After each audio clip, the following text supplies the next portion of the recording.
What's popular, YouTube? Another day, another demo. How y'all doing? One good piece of life advice.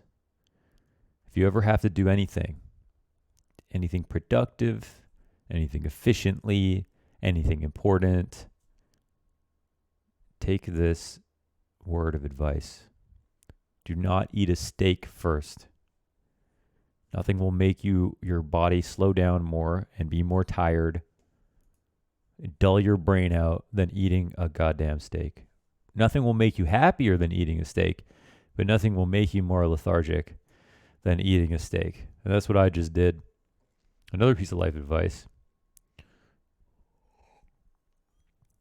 If you want to increase your energy for about 40 minutes, you can have a beer. If you don't care about what happens after that 40 minutes, I usually get really tired. But if you want to increase your energy for like 40 minutes, one beer, boom, you'll be flying for like 40 minutes and then you'll be super tired. It's a real thing.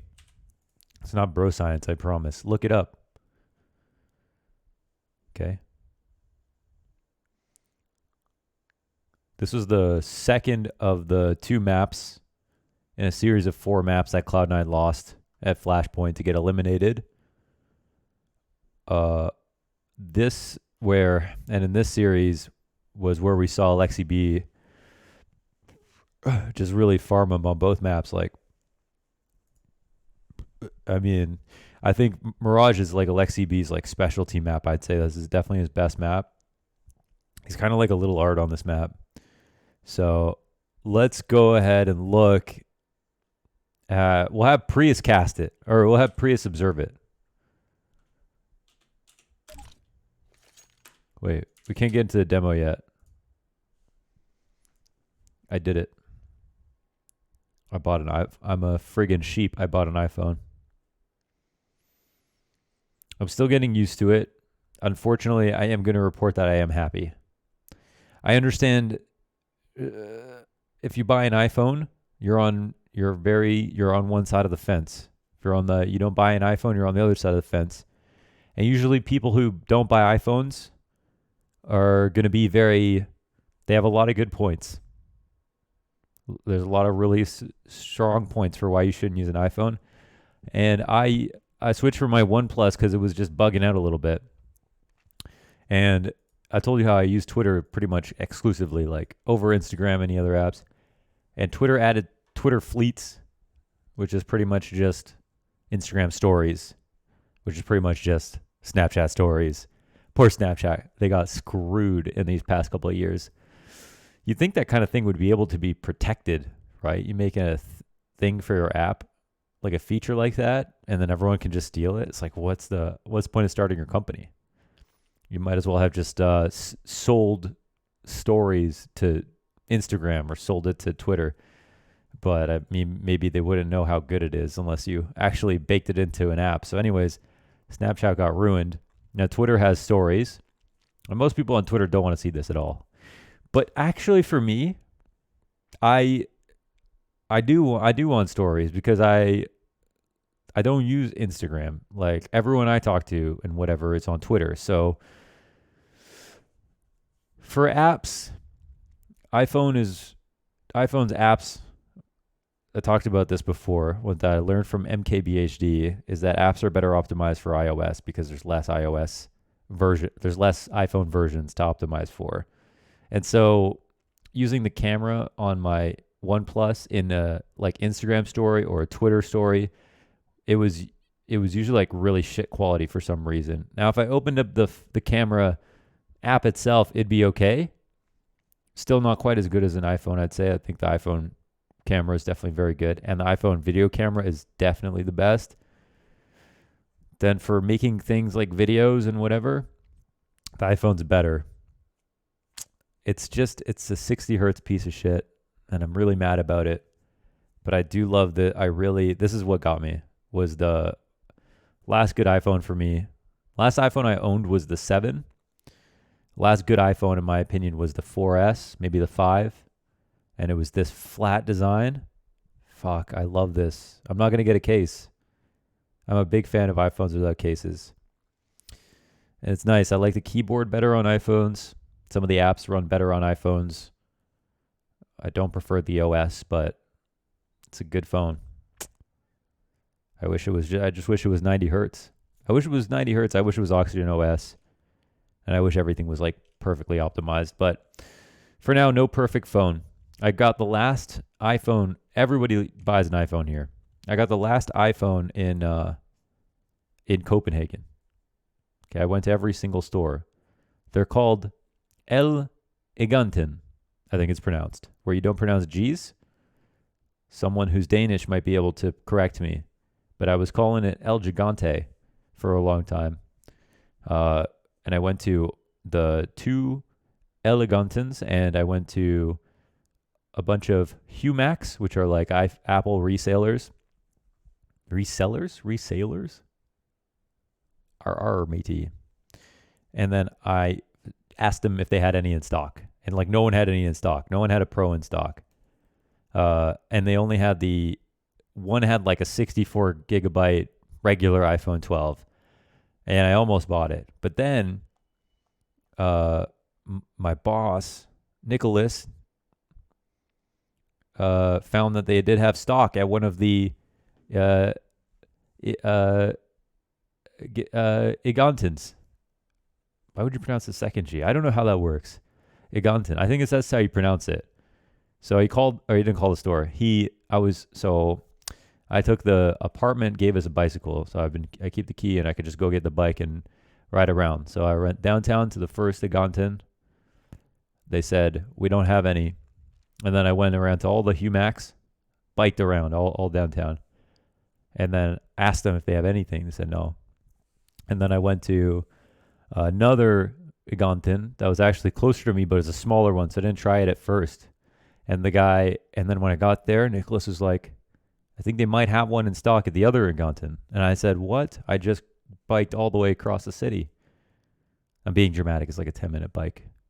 It doesn't look like it, though. It's pretty far. And I got the guy at the store, long story short, to reserve the iPhone 12 Pro. I wouldn't have had this if he didn't reserve it, put it aside. And then I went over, biked back. And then when I was biking back, I was a little nervous because I haven't used my debit card for a purchase this expensive. And after traveling for so long, I still am not in the habit of calling my bank and telling them that I leave. What I don't understand is how, like, Google doesn't know where I am all the time when I need to log in. They're like, are you sure this is you? It's like, man, how do you not know where I am all the time? Why do I give you all of my data and you can recommend me targeted ads on every platform I use, but you can't be sure that I'm in a certain place? GPS is on, Google. Stop playing games. You know where I am. Use it to my advantage at least.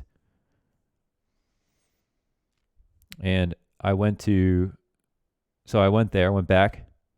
I actually paid half because my strat is sometimes my limit be like 1,000.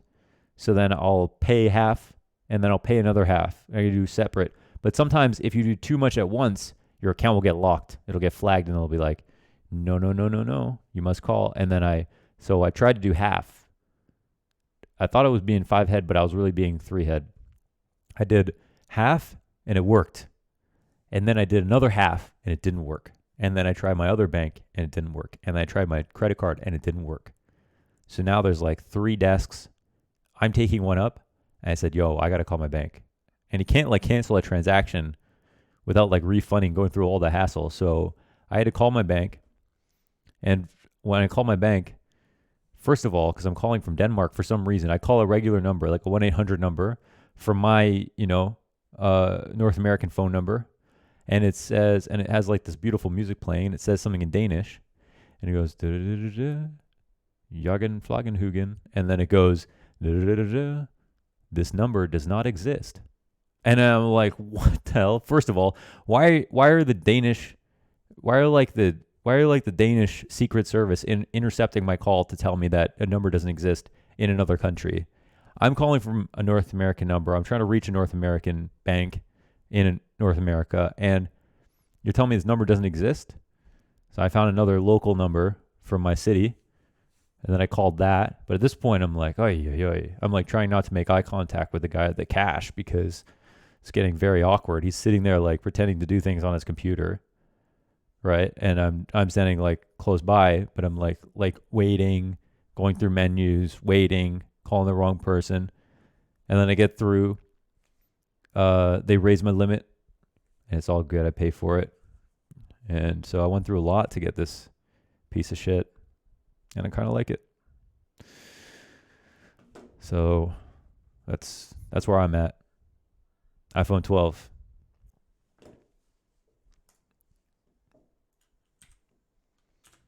We're going to let Priest observe this. I'm chilling today, man. I'm just tired because I ate a steak. I ate a steak, and also I stayed up so late last night that when I stay up too late, I stayed up past 4 a.m. last night. And when I do that, I get mad at myself because I did that. So then what I do is I set my alarm for really early to punish myself. So I don't do that again in the future. And so I set my alarm for like 9:30. So I slept like just under 5 hours. And I wake up and I wake up like mad at the guy from yesterday who set my alarm too early because I'm like, why the fuck would you do that? I was having a great sleep. But then I just get my day started faster, and it helps me sleep at night actually. Like that night. It's like punish myself a little bit for staying up so late. Why'd I do that? I feel really bad about wasting a whole day sleeping, so. And then I went and biked around the whole city and then ate a steak. So that's probably why I'm pretty tired. But I got this. I'm running on borrowed time, but I got this beer to help me through. I'm already feeling a lot better. Okay. So this is the new gen strat on the... People were doing this before, but now people are doing it more. Taking window room control and planting opposite default. It seems like a scary plant because the CTs could peek off cat. But what people used to do on T side, right, is they would plant for a CT spawn. And when I say used to, I mean like last month. They would plant for a CT spawn, and then they would all run into CT spawn, right? Let me just make sure OBS is good. Okay. And then they would all run into the CT spawn, time one flash, and try to catch the CTs and CT spawn. But what the CTs started doing was playing all the way back, or behind walls, or playing anti-flash, waiting for the flash, and then as soon as the Ts peeked out, it was like a 50-50 duel. No one was blind. CTs knew the Ts were peeking. It was a dumb battle. It was a stupid way to risk a pistol round. So OG are going for the window room control instead because it's harder to rotate into window room.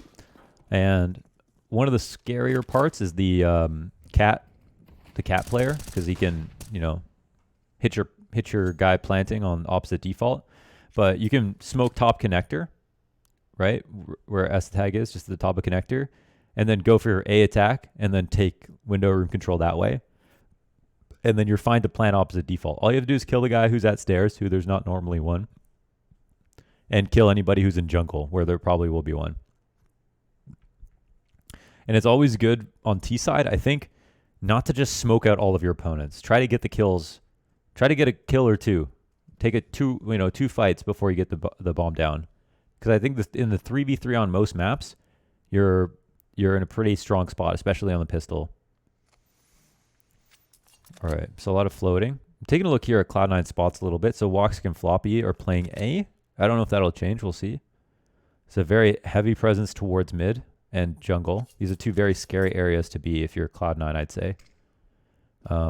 But it's not a bad spot. They're just really stacked up to defend each other. And, a couple die early. That CT spawned down. Floppy can only get a single player, and that leaves Alex to try to do something, but he can potentially get flanked. And it looks like Alexi B is just going to be passive holding connector. And so the early fights work out really well here for OG. And they also end up killing Alex. So that's the round done. It's not wrong what Cloud9 did. Not at all. They could have domino affected that round with one kill, and then, Woxic doesn't die in spawn, and then one guy gets a kill in jungle, and then they just tumble into like a huge man advantage situation.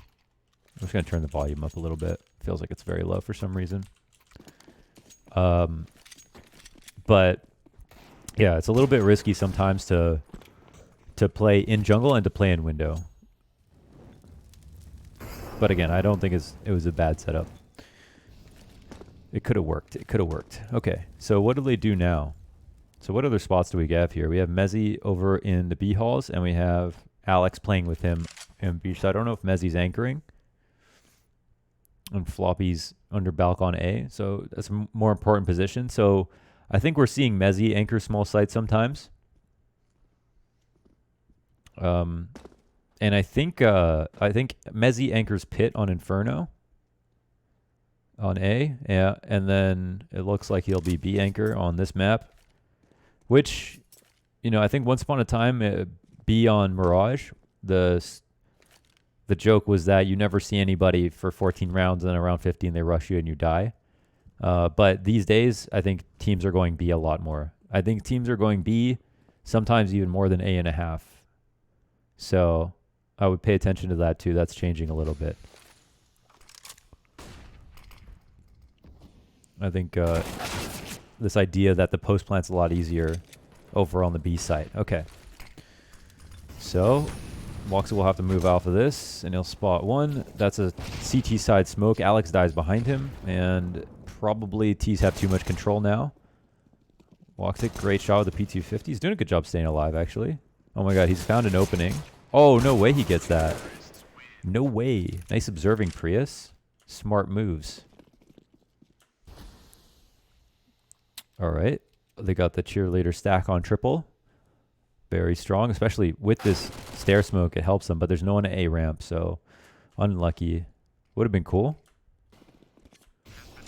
And they'll try to chase down all of these players. And it looks like no kills there for the CTs. Let's move it in the next round. Let's see. You see what I'm talking about? There's so many B hits these days. So Woxic is going to be opping. Where's Woxic opping?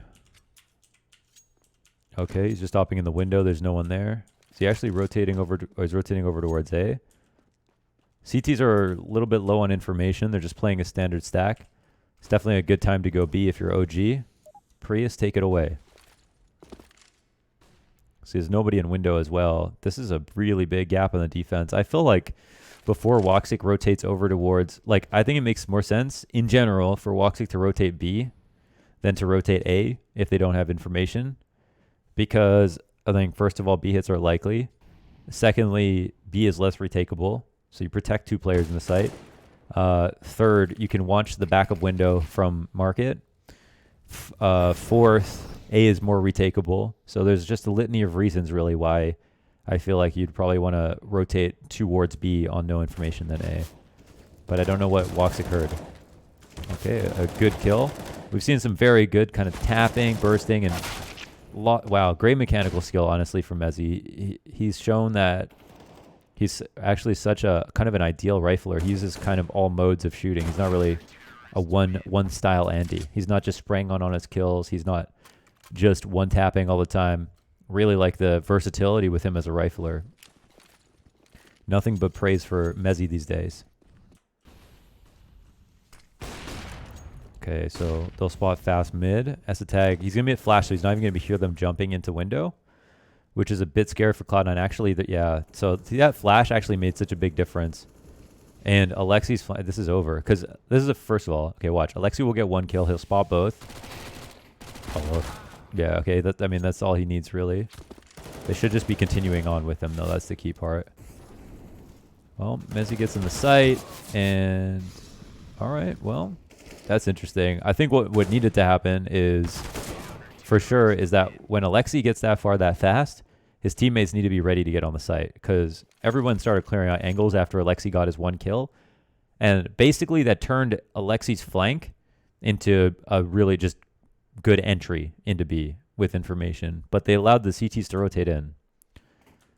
If Alexi got both kills, they win, but he's not supposed to need to. With one kill and information like that, that should be, that your team should just be running, man. Your team should be running. They messed that up. All right. So OG eco out onto the A site, and Woxic farming. Oh, he's been good. He's been good. Very good.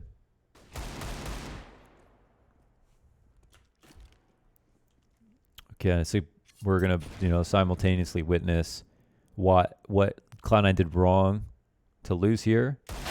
And it does feel like there are a few more things here that are a bit strange for Cloud9 than on like Overpass, where they got 312 on Overpass. I actually thought they did a lot of good things, or like Inferno. I thought they actually did a lot of good things. Here on Mirage, I'm a little bit more, I'm not sure how comfortable they feel. All right, well, Isatag punishes that peak, so I mean, Isatag, it's a fine peak to take. He doesn't even get a shot off, actually, so I think he goes kind of deep.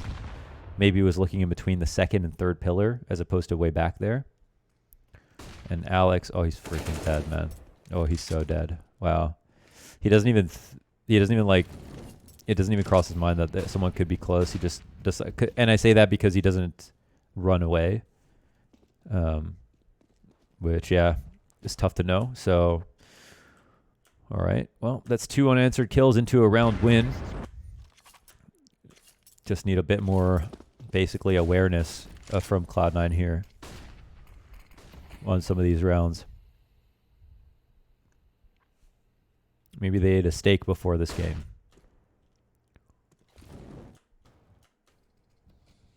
Well, I'm still confident that Cloud9 will inevitably become a good team because they have so much IQ on the roster. And they have so much versatility. I think it's just a matter of picking where they want to specialize and then just working on that. But they're just such smart players. I have trouble. It's the same reason I believe in OG, right? I just think they have so much IQ that they'd figure it out. And hey, they were a laughing stock at first, but they figured it out. So we'll see.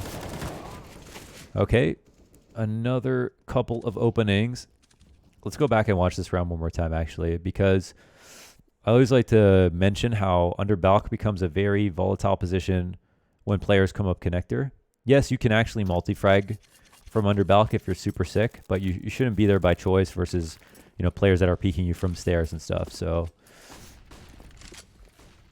let's see. They have no mid control. We'll see how much mid presence and information they have here.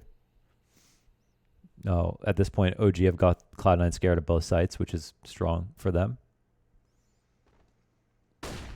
Okay, they clear stuff out. We're trying to think information here. And they got a player top connector. They actually double up on this setup. Okay.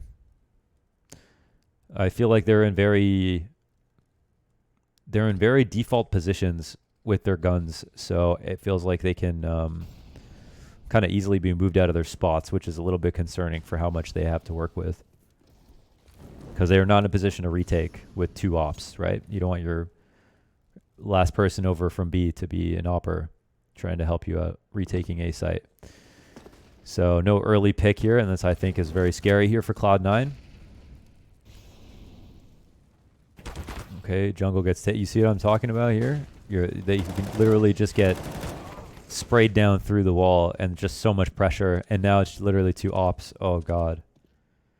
Okay, I feel like I don't know what they would say, but to me this is not a great map here for Cloud9. I think OG not doing anything badly. They're doing what they do, but Cloud9 getting owned like on multiple fronts right now. They're losing the opening duels. I seem to be caught out of position. It seems like the communication's not really there. Like the idea is to take control of the round. It doesn't feel like the leadership is there so much. Much less promising, I'd say, than even the Inferno game where they got stomped. So weird how that can work, huh? We'll see what the half looks like now. I think it gets a bit closer. We're calling for it not live? Okay. Quite an interesting game, actually. I really wasn't sure if I was just too optimistic about Cloud9 when I was watching that last game. At the beginning of Cloud9 week.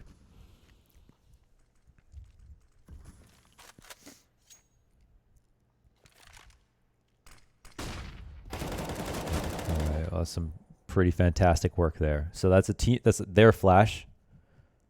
Walk 6 sig and underpass, they're fine. I mean, they don't want to necessarily push this advantage, but they're in great situations. Just clean up and like make it very, very decisive. Okay, that's a good round. I mean, I like that they take that early fight. Remember how they let mid control go and they let Cloud OG have so much space and then OG just won? I would definitely have loved to see more aggressive options taken quickly when they had 2 ops that previous round. Close A ramp setup. It's a good call for what we're seeing. It's obviously just a read by Cloud9, but it's a good read. Prius. Yep. We're going to keep an eye on this.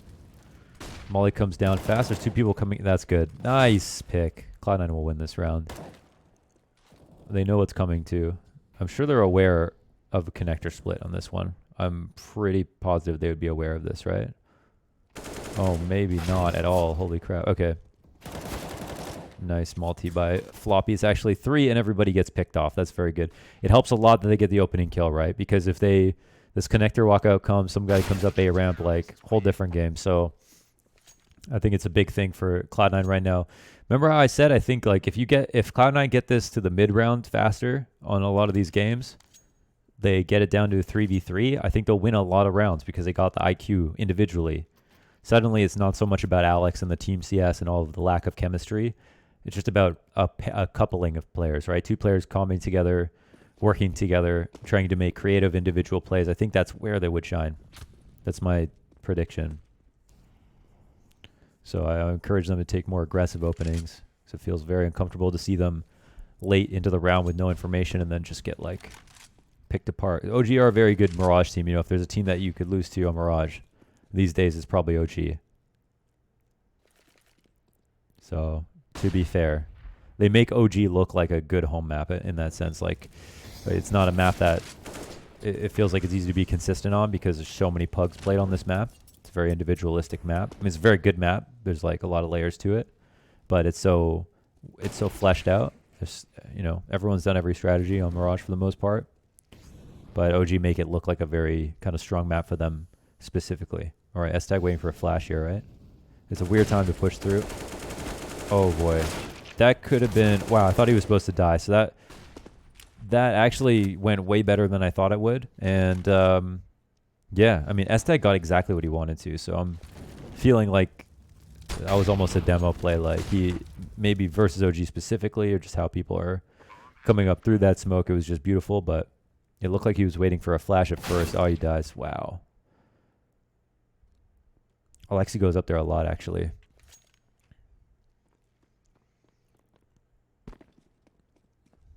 That's pretty that's hard to read, right? Because you're exposed to connector. Someone sitting on triple watching their back. Wow, that was actually a good start. They just didn't frag hard enough. I think part of this is Floppy stats, too. In these past couple of series, I think he needs to... I mean, Floppy's an unbelievable player, so I think he'll, you know, hopefully get more comfortable. Hopefully he'll get more comfortable. But I'm sure... I think Floppy's a very... I think he's a very generous player, from what I understand from people talking about him, for being a star player. So he might be, I mean, he might be used to just being the best player on his team, which maybe not be true anymore, you know? So that's, I don't know, the whole psychology of that, I feel like has just a giant impact. It's interesting. It's interesting. Okay, another wild opening here. Such good spots here for the CTs with this opening kill. Woxic jump spotting. I don't really... Oh, this is actually a way for him to die. Oh, good cover. Actually, that's great cover by Woxic to hold the top stairs. Or Floppy, I guess, actually. Okay. See, this opening kill means the world. Well then. You know what? This is now suddenly with the CT kill... no, they got a palace flank. This would be a throw if they lost this. Oh, no way. No. Wait, what's going on? Is he coming out? No way. What? Because the smoke came down? Are you kidding me? The ace for Valda?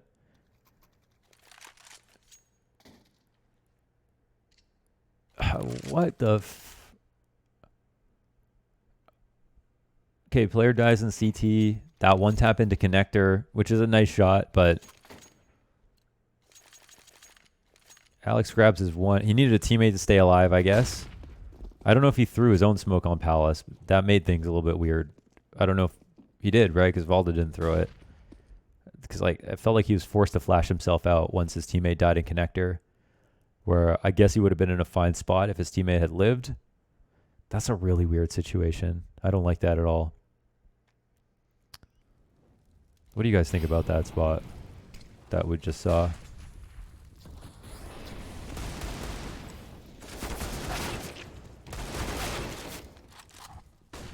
Like, of course, you could say, oh, Mezzi don't peek connector. But I don't like to get too specific about those duels because it's really hard for Mezzi to see, like, is it that bad for him to peek? So I don't like to get to, like, obviously in retrospect, Mezzi absolutely had to stay alive there, but I feel weird to say, Mezzi, you shouldn't have peeked that when I think in most situations he would have lived or got the kill as well. And you don't want to be outcome oriented, but it doesn't like scream bad mistake to me, where some rounds are like, this is a really stupid decision and that's why he lost. I didn't really feel like that with that Mezzi play. But let me know what you guys think, actually. I'm kind of curious.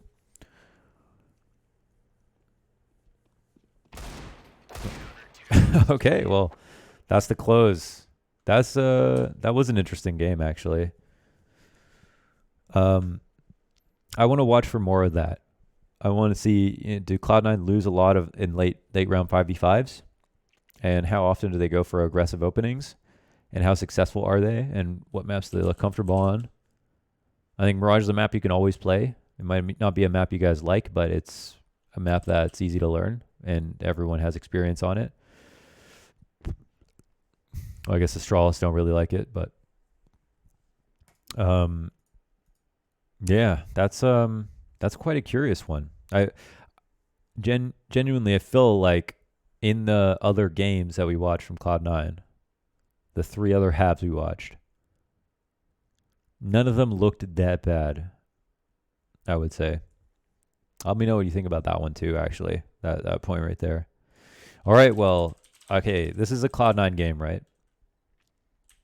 So that puts us up to 4 Cloud9. Excuse me. 4 Cloud9 games this week, which is pretty hilarious. But I'm fascinated. I'm emphatically watching these Cloud9 matches. We are. Really do want to continue Brokey Week. Starting to get bored of Cloud9 Week a little bit. So maybe we'll continue on Brokey Week. Everyone wants Brokey. People kept saying there's no such thing as too much Brokey. Let's do more Brokey Week, okay? Press 1 if we should do more Brokey Week. Let me know. Cheers, guys. I'll see you tomorrow.